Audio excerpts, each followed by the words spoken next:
Hello viewers, welcome to vlogs.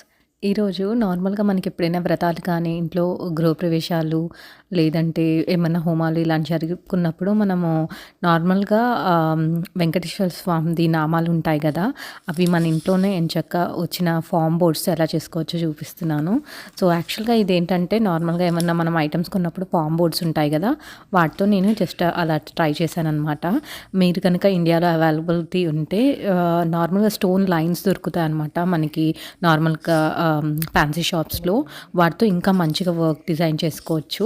So, నేను జనరల్‌గా దీని మీద స్కెచ్ చేసి దాని మీద గ్లిట్టర్ షీట్స్ దొరుకుతాయి కదా మనకి. ఆ గ్లిట్టర్ షీట్స్ ప్రింట్ చేసి దాని మీద పెయింట్ ఏసాననమాట. ఓవరాల్‌గా అవుట్‌పుట్ అయితే ఇలా వచ్చింది. మీకెలా అనిపించిందో కామెంట్స్‌లో చెప్పండి. సో, ఇదే విధంగా మనం నార్మల్‌గా వినాయక చవితి వస్తుంది కదా! గణేష్ చతుర్దశి. దానికి కూడా మనం మంచిగా వినాయకుడి కటౌట్ కూడా మంచిగా ఇలానే నీట్‌గా కట్ చేసుకొని పెట్టుకోవచ్చనమాట.